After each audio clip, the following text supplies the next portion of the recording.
Gravação iniciada. Boa tarde, vamos dar início à nossa sessão de julgamento do dia 22 de outubro de 2020, às 14 horas. O primeiro item da pauta é o item 106, Omnicoton Agricomercial Limitada, de relatoria da conselheira Thaís. O mesmo contribuinte é o item 107 e 108. Thaís, você tem a palavra. Obrigada, presidente. Vamos lá, eu vou lendo e vou explicando para vocês, porque ficou um pouquinho extenso, mas é simples o julgamento desses embargos. São embargos opostos pela contribuinte, sobre os pressupostos de omissão e obscuridade do acórdão embargado. No julgamento do recurso voluntário interposto pela contribuinte, mediante o acórdão 3402006854, de relatoria da conselheira Cintia Helena de Campos, para o qual foi designada como redatora do voto vencedor, esse colegiado conheceu em parte do recurso voluntário, na parte conhecida quanto nulidade, por maioria de votos, acordou em negar provimento ao recurso. Foi vencida a conselheira e esta relatora foi designada para redigir o voto vencedor. O julgamento foi consubstanciado na seguinte emenda, tá aí para vocês. Na verdade, eu vou até corrigir aqui, eu fui designada só na parte da nulidade, tá? Não da integralidade. Desculpa. Cientificada do teor do referido acórdão, a contribuinte apresentou embargos de declaração, formulando as seguintes alegações, abre aspas. Contudo, o que verificou foi inexistir pertinência entre a decisão embargada, seja o voto vencido, seja o que se sagrou vitorioso, e o recurso voluntário examinado.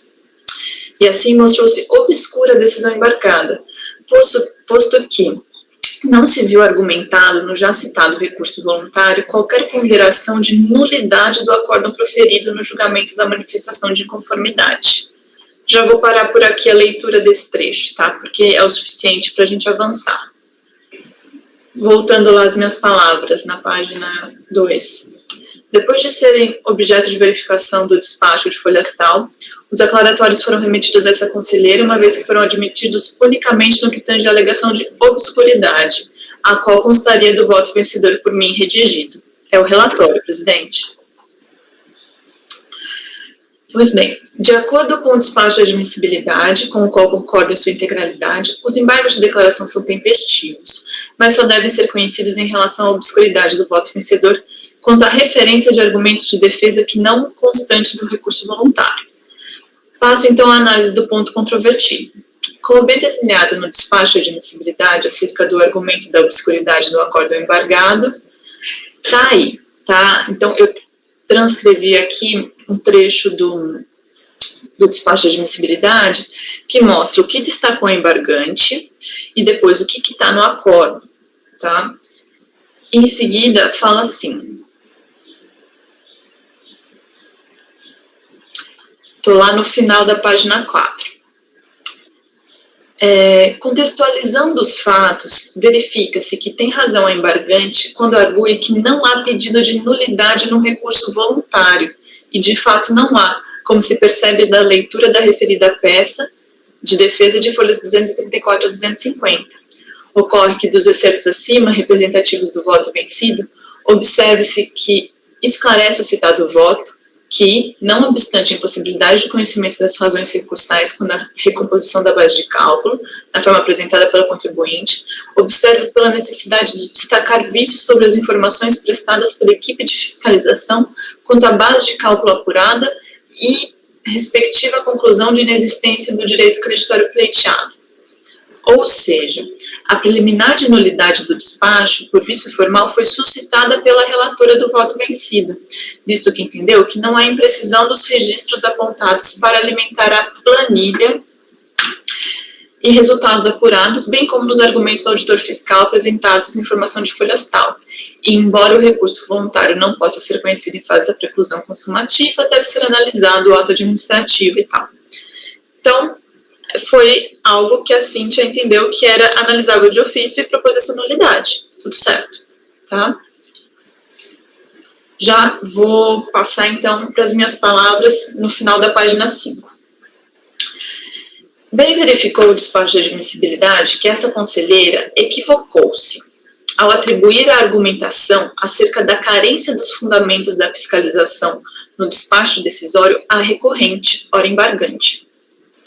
Naquela oportunidade, asseverei que, abre aspas, afirma a recorrente que as planilhas indicadas não identificam o fundamento da desconsideração de notas fiscais na composição das bases de cálculo das mercadorias exportadas. Explico o erro. Como igualmente bem colocado no despacho de admissibilidade, o voto vencedor que ora se discute originou-se não de um tópico apresentado pela contribuinte em seu recurso voluntário, mas sim do voto da relatora que conhecera e julgara de ofício uma suposta nulidade existente em caso. Assim, no momento em que essa conselheira escreveu o voto vencedor, dialogou não com a peça recursal da contribuinte, mas sim com as razões expostas no voto da relatora original do caso. Lá sim, nas palavras da relatora do acórdão de recurso voluntário, constavam os argumentos de ausência de amplo conhecimento da motivação do ato administrativo, bem como do aventado problema com relação à tabela das notas fiscais.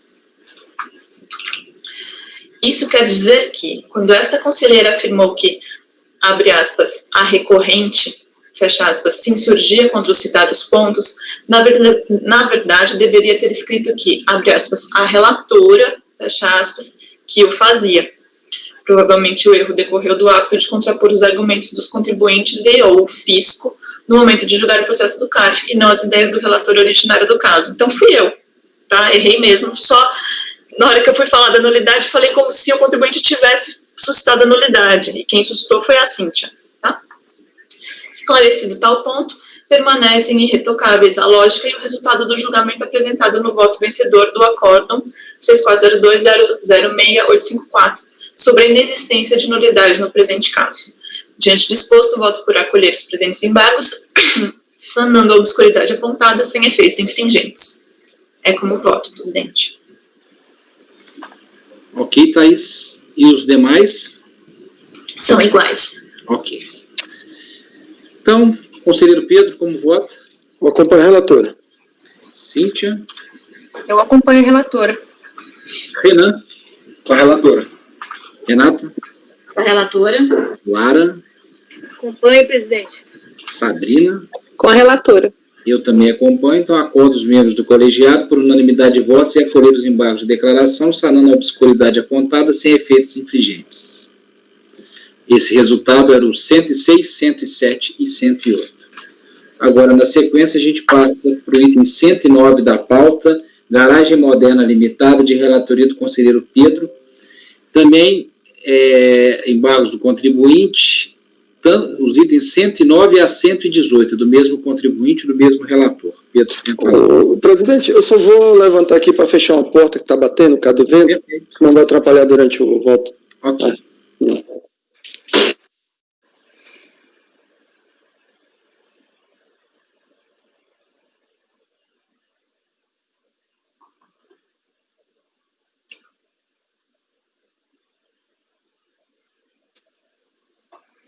Thaís, Pronto, estou de volta.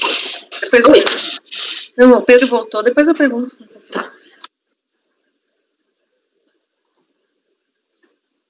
Eu vou começar pelo...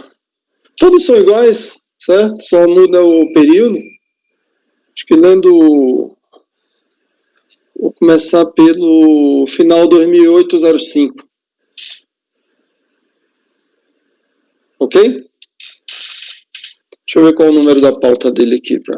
112. 2008-05, é o 112 da pauta, é isso.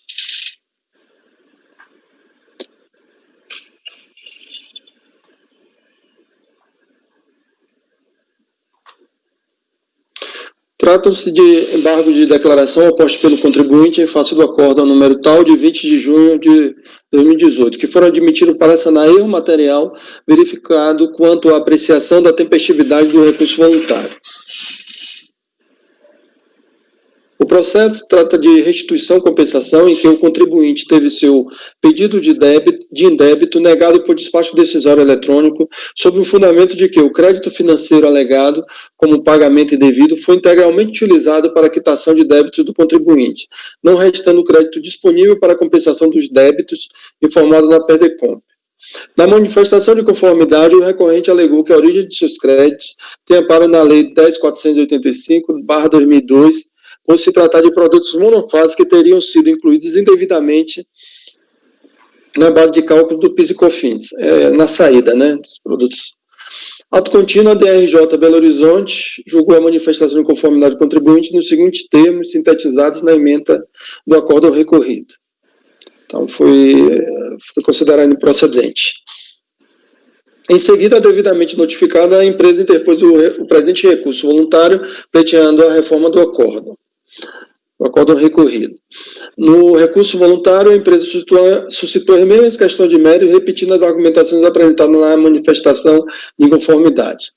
Esta turma colegiada, em composição totalmente diferente da atual, na sessão realizada no dia 9 de agosto de 2011, resolveu converter o julgamento em diligência para que a autoridade fiscal esclarecesse se foram incluídas na base de cálculo das contribuições receitas oriundas de venda de produtos considerados pela Lei 10.485 de 2002 como alíquota zero para varejista. Em sessão de julgamento realizada no dia 21 de agosto de 2012, a turma julgadora novamente resolveu baixar o processo em diligência, uma vez que entendeu que a autoridade fiscal deixou de produzir um relatório conclusivo sobre a composição das bases de cálculo das exações, em especial as operações com produtos com alíquota zero. Finalmente, na sessão de julgamento de 20 de junho de 2018, esta turma julgou por unanimidade o processo, reconhecendo a intempestividade do recurso, conforme a ementa constante do acórdão número tal a seguir. Então, foi reconhecido. O relator era Diego Diniz. E, indignada com a decisão, a empresa ingressou com embargo de declaração alegando contradição, posto que teria ocorrido erro material na decisão que considerou o recurso voluntário intempestivo. Segundo explica, nos dias 21 e 22 de abril de 2011, ocorreram feriados nacionais. Portanto, como foi notificado por via postal da decisão da DRJ em 20 de 4 de 2011, o prazo deveria iniciar-se no dia 25 de 4 de 2011 e não 21 de 4 de 2011, como consta no acórdão do recurso voluntário. Na forma regimental, o presidente da segunda turma ordinária da quarta Câmara, da terceira sessão de julgamento, admitiu o presente recurso e determinou que o processo fosse submetido a sorteio em vista da saída do conselheiro relator Diego Diniz do CAF e em seguida distribuído para a deliberação do colegiado. É o relatório. Vamos ao voto. Os embargos de declaração são tempestivos e atendem os demais requisitos de admissibilidade, razão pela qual devem ser conhecidos por este colegiado. Como se sabe, os embargos de declaração são um recurso que tem por finalidade aclarar ou integrar qualquer tipo de decisão que padeça de vícios de omissão, obscuridade ou contradição. Servem ainda para corrigir eventuais erros materiais. Sua função principal é sanar esses vícios da decisão. Não se trata de recurso que tenha por fim reformá-la ou anulá-la, embora o acolhimento do desembargo possa eventualmente resultar na sua modificação, mas aclará-la e sanar as suas contradições, omissões ou erros materiais. No caso concreto, o embargante aponta que teria ocorrido contradição no acórdão recorrido, posto que os conselheiros julgadores consideraram uma data incorreta, feriado nacional, como termo inicial na contagem do prazo para ingressar com o recurso voluntário. Na análise da admissibilidade do recurso, o presidente desta turma, na forma regimental, acolheu os embargos de declarações opostos pelo interessado quanto ao erro material acima apontado. De fato, observa-se que, essas são minhas palavras agora, de fato, observa-se que houve equívoco da turma ao iniciar a contagem do prazo no dia 21 de 4 de 2011, pois, se o contribuinte foi cientificado da decisão da DRJ em 20 de 4 de 2011, a contagem do prazo deveria se iniciar dia 25 de 4 de 2011, primeiro dia útil, vez que os dias 21 e 22 desse mês foram feriados nacionais, conforme demonstra o calendário abaixo. Foi 21 Tiradentes e 22 Sexta-feira da Paixão. Dessa forma, acolho os embargos para corrigir o erro material sem identificado e passo a analisar o mérito do recurso voluntário. Conforme já relatado, trata o processo de pedido eletrônico de restituição de COFINS paga maior referente ao período de apuração de 28 de 2 de 2003, com compensação atrelada, no qual a recorrente afirma ter apurado incorretamente a contribuição, pagando a mais, uma vez que incluiu na base de cálculo das contribuições receitas de revenda de autopeças sujeitas à alíquota zero, tributadas pelo regime monofásico pelo fabricante, com amparo na Lei 10.485/2002. Inicialmente esclarece que a empresa tem por objeto social a exploração do ramo de comércio de peças e acessórios, serviços de manutenção e reparação mecânica de veículos automotores, locação de automóveis sem condutor, transporte de pessoal de pequenos volumes e estacionamento para veículos e congêneres, como consta na 30ª alteração do seu contrato social. Observa-se que os autos foram baixados em diligência fiscal para que a autoridade fiscal analisasse e apurasse se de fato a recorrente oferiu receitas sujeitas à alíquota zero, incluídas indevidamente na base de cálculo das contribuições ao PIS e à COFINS, conforme alegado pela recorrente. O auditor fiscal intimou a recorrente a apresentar planilha relacionando as receitas de vendas que supostamente estariam sujeitas à alíquota zero, bem como solicitou cópias das notas fiscais correspondentes. Em resposta, a empresa apresentou as planilhas de folha 19, contendo a relação de notas fiscais de venda de autopeças, alíquota zero, bem como as respectivas notas /cupons fiscais constantes das folhas 173 a 213 e 346 a 698, totalizando um montante de 114.985,33 de produtos sujeitos à alíquota zero das contribuições para o período de apuração de fevereiro de 2003. A auditoria fiscal, por sua vez, após proceder à análise da documentação apresentada, concluiu que o contribuinte inseriu na relação itens de notas /cupons que não se sujeitam à alíquota zero por não constarem nitidamente da relação de produtos constantes nos anexos 1 e 2 da Lei 10.485/2002, a exemplo de óleos para motor, aditivos, baterias, chaves de rodas, macacos, serviços, etc. Além disso, informou que foram encontrados alguns produtos cuja classificação fiscal na TIP não se concorda, mas que, ainda assim, enquadram-se em classificação da TIP, cujo código também se encontra entre os que são beneficiados com a alíquota zero. A exemplo de pneus e câmaras que não estão relacionados nos anexos 1 e 2 da Lei 10.485/2002, mas que, ainda assim, fazem jus à alíquota zero da COFINS/PIS, por força do parágrafo único do artigo 5º da mesma lei.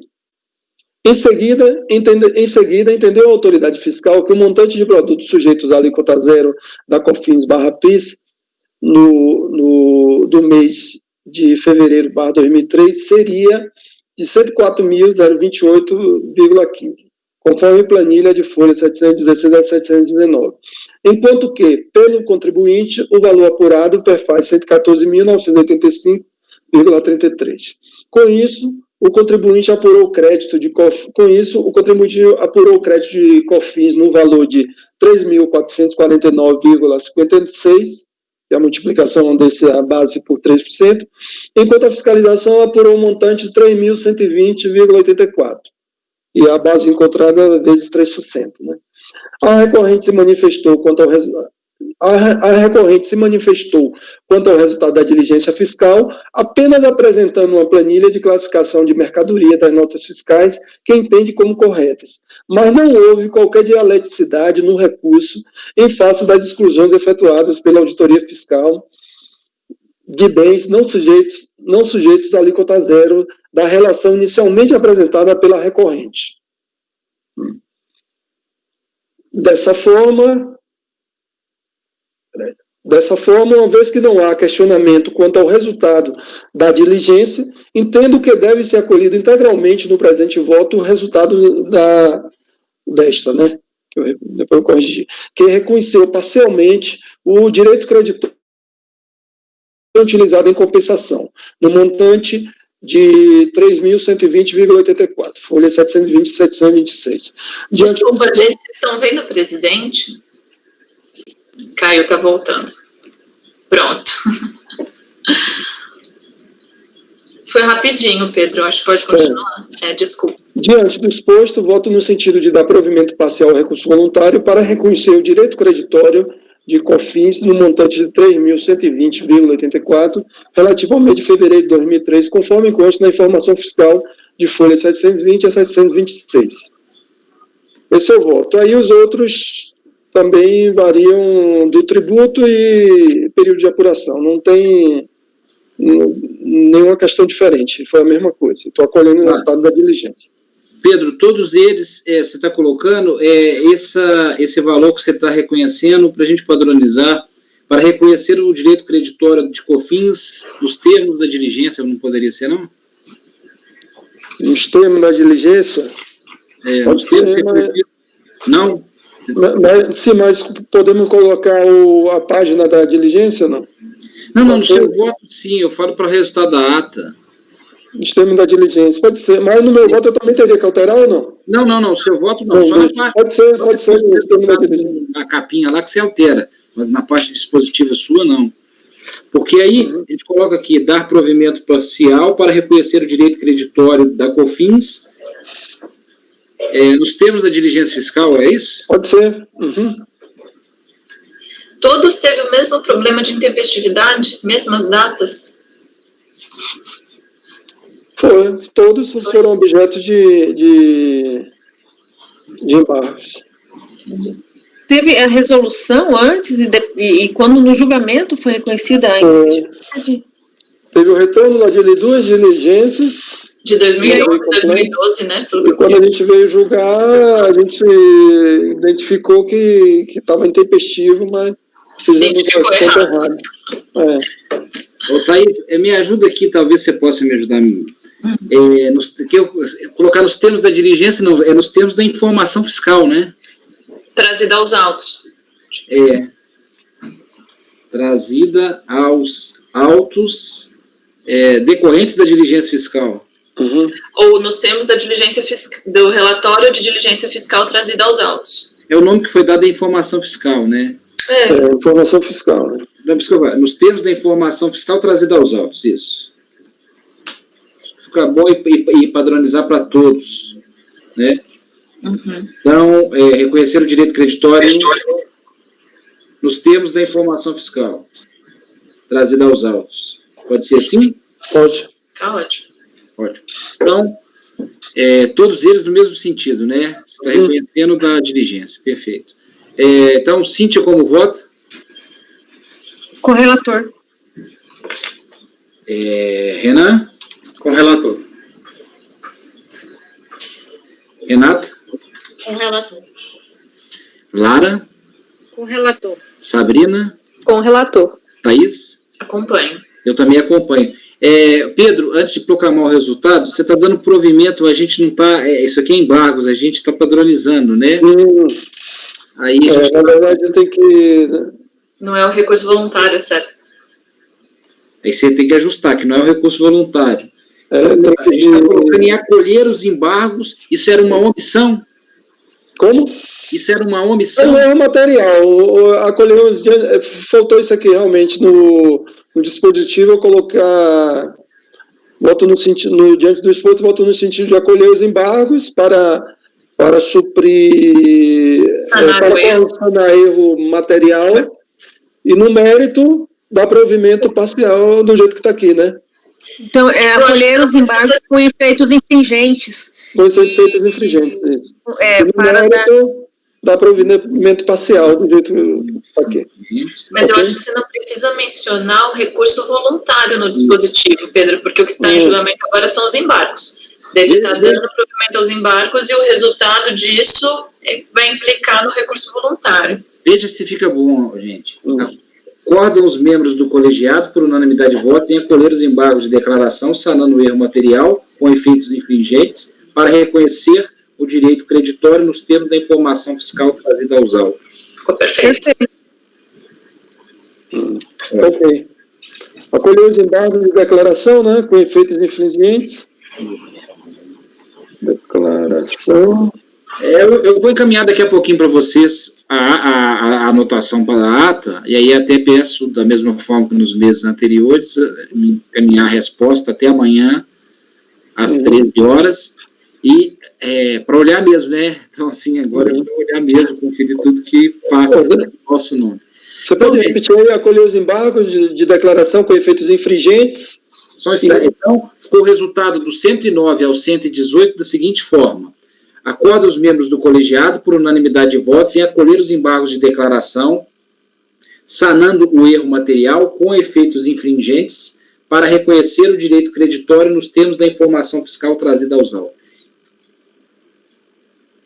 Presidente, como já está falando em padronização, só para saber como que ficou decidido ontem com relação à resolução, converter o julgamento do recurso em diligência, esse é o termo padronizado. Eu alterei tudo, tá bom. Okay.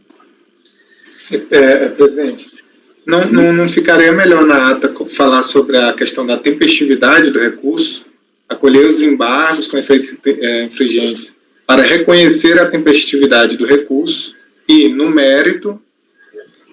Eu acho que não precisa, Renan, porque... Eu estou sendo chato, tá? Mas...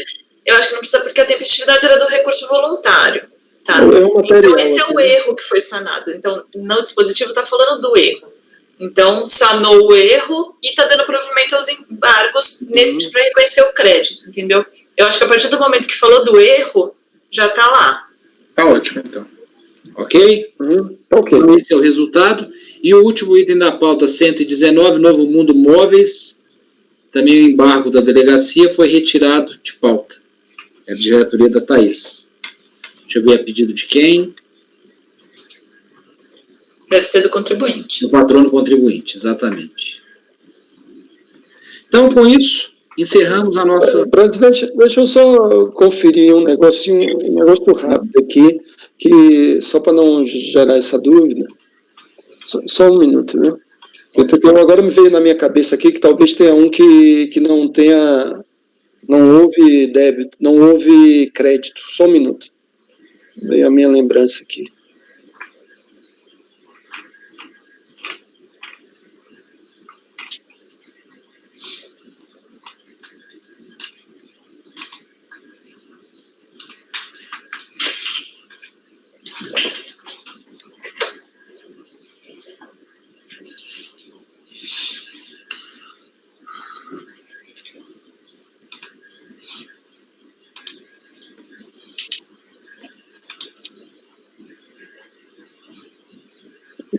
Todos aqui para ter certeza.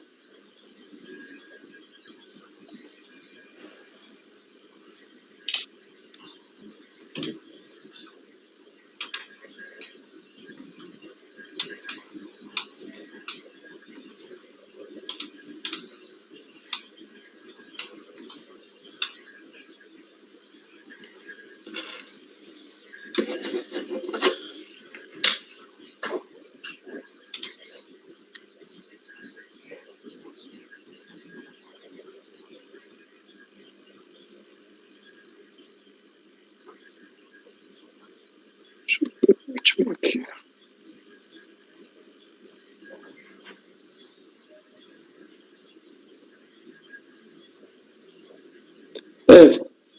Tá ok, desse jeito mesmo, não teve nenhum, todos teve direito creditório parcial, eu confundi, tá ok?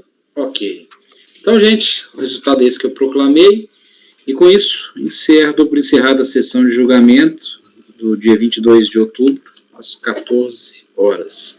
E toda a sessão, nossa reunião também está encerrada, 100% cumprido a pauta. Peço para a Tainá suspender a gravação.